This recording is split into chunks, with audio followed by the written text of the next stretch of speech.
थोड़ा 5 मिनट सबके लिए आप बोलेंगे भारत माता की।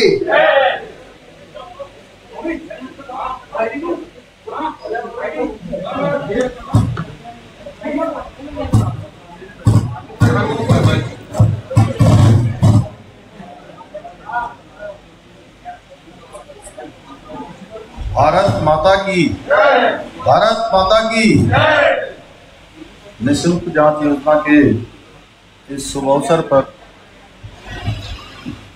अभी जिनका आपने यहाँ से उद्बोधन सुना, हमारे प्रदेश के स्वास्थ्य मंत्री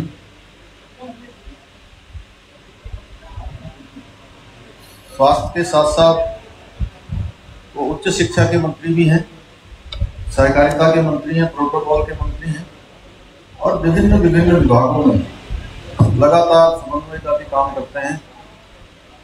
आदरणीय डॉक्टर धन सिंह रावत जी, हमारे इस क्षेत्र के लोकप्रिय विधायक आदरणीय खजानदास जी, हमारे स्वास्थ्य विभाग के सचिव श्रीमान अमित नेगी जी, हमारे डीजी हेल्थ बहुगुणा जी, हमारे वरिष्ठ नेता आदरणीय विनय गोयल जी, भाई उमा नरेश तिवारी जी, महेश जी, विशाल जी, जयपाल जी समेत सभी उपस्थित हमारे सभी पदाधिकारीगण, यहाँ पर उपस्थित सभी हमारे इस परिसर के अंदर काम करने वाले सभी हमारे चिकित्सकगण, उनकी पूरी टीम, स्वास्थ्य कर्मी, सभी हमारी आशाएं बहनें, आई हुई माताएं बहनें, नौजवान साथियों, उपस्थित पत्रकार मित्रों और छायाकार बंधुओं, सबसे पहले तो मैं ये जो आज सीधे सीधे समाज के अंतिम छोर में खड़े हुए व्यक्ति तक सीधे जो हमारी ये जांच पहुंचेगी और जो लोग बहुत सारी बीमारियां होने पर धनाभाव के कारण से अपनी जांच नहीं करवा पाते थे और सही तरीके से जांच न होने के कारण से बहुत सारी बीमारियों का पता नहीं लगता है और जब बीमारी बढ़ जाती है, बहुत आगे चली जाती है, तब मजबूरी में हमको सब कुछ करवाना पड़ता है। इन सब बातों को ध्यान में रखते हुए कि कोई भी बिना डायग्नोसिस के न रहे, बिना जांच के न रहे, इसलिए इस योजना को आज शुरू किया गया है। मैं इस योजना के शुरू होने पर आप सभी लोगों को, आप सबके माध्यम से, हमारे पत्रकार छायाकार बंधुओं के माध्यम से पूरे प्रदेशवासियों को बधाई देना चाहता हूँ। जैसा अभी डॉक्टर धन सिंह रावत जी ने कहा कि हम लोगों का उद्देश्य है, हमारी सरकार का उद्देश्य है कि हम समाज के अंतिम छोर में खड़े हुए व्यक्ति तक सरकार की सारी सुविधाएं पहुंचाना चाहते हैं और जो कहते हैं उसको करते हैं। केवल घोषणाओं पर हम लोग ध्यान नहीं देते हैं, घोषणाएं जो करते हैं उनको पूरा करते हैं।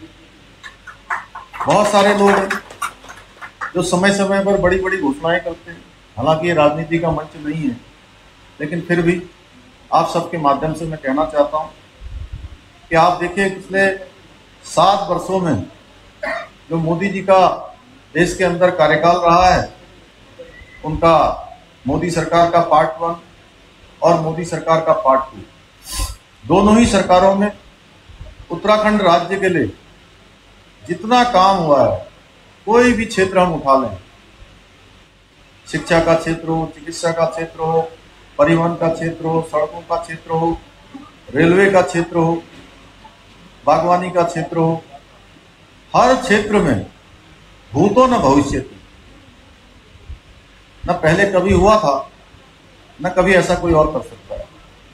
तो मैं आप सबके माध्यम से भी माननीय प्रधानमंत्री जी का भी धन्यवाद करता हूं कि हम लोगों का जो वैक्सीनेशन के क्षेत्र में हम बहुत तेजी से आगे बढ़ रहे हैं। जैसा धन सिंह जी ने अभी बताया कि हमारे यहाँ पर अभी तक राज्य में कुल टीकाकरण पहली खुराक के रूप में अभी तक 72% लोगों को लग गई और दूसरी खुराक 23% लोगों को लगी है, जबकि पूरे देश का जो राष्ट्रीय औसत है वो 48% है और दूसरी खुराक का 14% है। इसके लिए मैं स्वास्थ्य विभाग के सभी अधिकारीगणों को, सभी हमारे कर्मचारीगणों को, सभी स्वास्थ्य विभाग के कर्मियों को मैं अपनी ओर से बहुत बधाई देता हूं कि उन्होंने बहुत शानदार काम किया है। और बधाई मैं इसलिए भी देना चाहता हूं कि कोरोना की चाहे पहली लहर हो या कोरोना की दूसरी लहर हो, दोनों लहरों में हमारे स्वास्थ्य विभाग के जुड़े हुए लोगों ने अपने जान की परवाह न करते हुए लगातार लोगों को सेवा देने का काम किया है, लगातार लोगों को जो है राहत पहुंचाने का काम किया है। उन्होंने सहायताएं पहुंचाई हैं। बहुत कठिन परिस्थितियों में भी उन्होंने बहुत ही लोगों के लिए शानदार तरीके से काम किया है। मैं उनको बहुत बधाई देना चाहता हूँ। अभी देखिए, जो तीसरी लहर की कोरोना कम हुआ है, लेकिन कोरोना खत्म नहीं हुआ है। इसलिए हम सरकार की तरफ से, आप सब लोगों की तरफ से हम लोग पूरी तैयारी इसके लिए कर रहे हैं और हमें सजग भी रहना होगा, क्योंकि कोरोना जो कि पहली लहर और दूसरी लहर जिस प्रकार से आई वो हमारे सामने है। तो तीसरी लहर की जो आशंका व्यक्त की जा रही है, मैं भगवान से प्रार्थना करता हूं कि तीसरी लहर ना आए। लेकिन अगर तीसरी लहर आती है तो उसके लिए हमारे स्वास्थ्य विभाग ने, सरकार ने हर तरीके से तैयारी की है।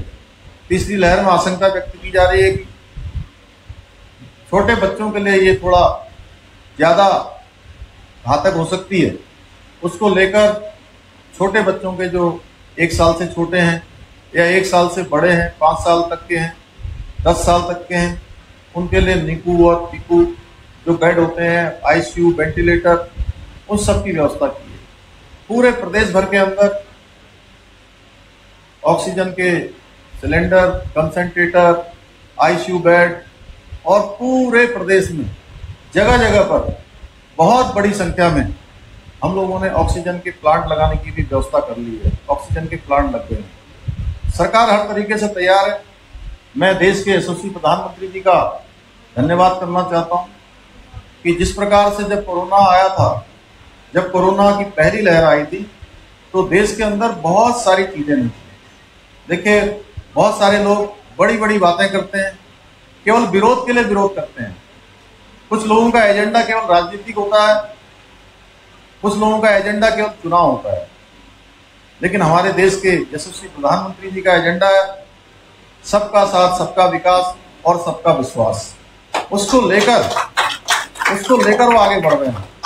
जब देश के अंदर कोरोना की पहली लहर आई थी तो देश के अंदर ऑक्सीजन सिलेंडरों की बहुत कमी थी, बहुत कम मात्रा में बनते थे, कंसंट्रेटर बहुत कम थे, हमारे यहाँ पर मास्क बहुत कम बनते थे, हमारे यहाँ पर पीपीपी किट नहीं बनती थी, सैनिटाइजर नहीं बनते थे, ऑक्सीजन के जो प्लांट हैं बहुत कम थे।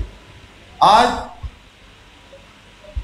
इन सब के जितने मैंने नाम लिए हैं, इसमें से कुछ तो जो है 20-25 गुना तक की उसकी वृद्धि हुई है। पीपीपी किट जो है हमारे देश के अंदर बनने लगी, मास्क बनने लगे, सैनिटाइजर बनने लगे बहुत तेजी से, जिस प्रकार से।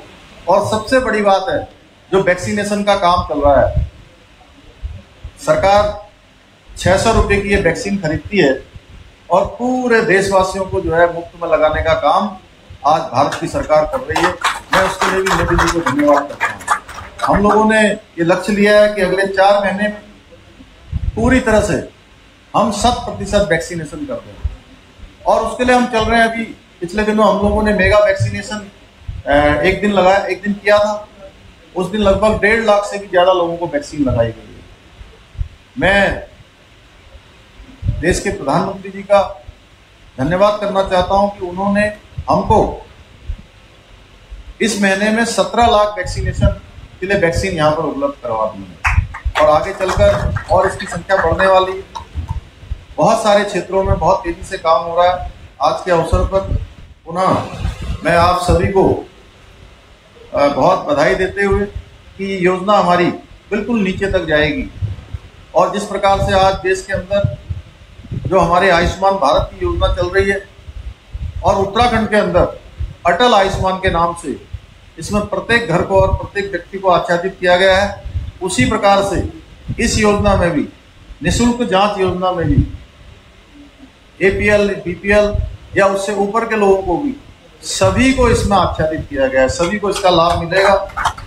स्वास्थ्य देखिए हमारा अच्छा रहना चाहिए, क्योंकि कहते हैं कि स्वास्थ्य से बड़ा कोई धन नहीं है। अगर स्वास्थ्य अच्छा नहीं रहेगा तो दुनिया की सारी चीजें जो हमारे सामने सब बेकार है। इसलिए हम लोगों को स्वास्थ्य की ओर विशेष ध्यान देना, और सरकार भी इस ओर विशेष ध्यान दे रही है।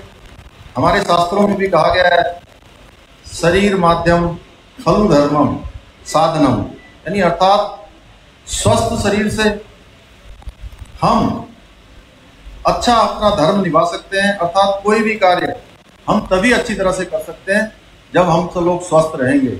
इसलिए सरकार इस दिशा में हर कदम उठा रही है कि हमारे प्रदेशवासियों का स्वास्थ्य अच्छा रहे। हमारे समाज के अंतिम छोर में खड़े हुए ऐसे भाई बहन जो स्वास्थ्य के लिए, जिनके पास जांच के लिए, दवाइयों के लिए या किसी बीमारी से अपना इलाज करवाने के लिए जिनके पास साधन नहीं है, जिनके पास सुविधाएं नहीं हैं, उनको सारी सुविधाएं देने का काम हमारी सरकार करेगी।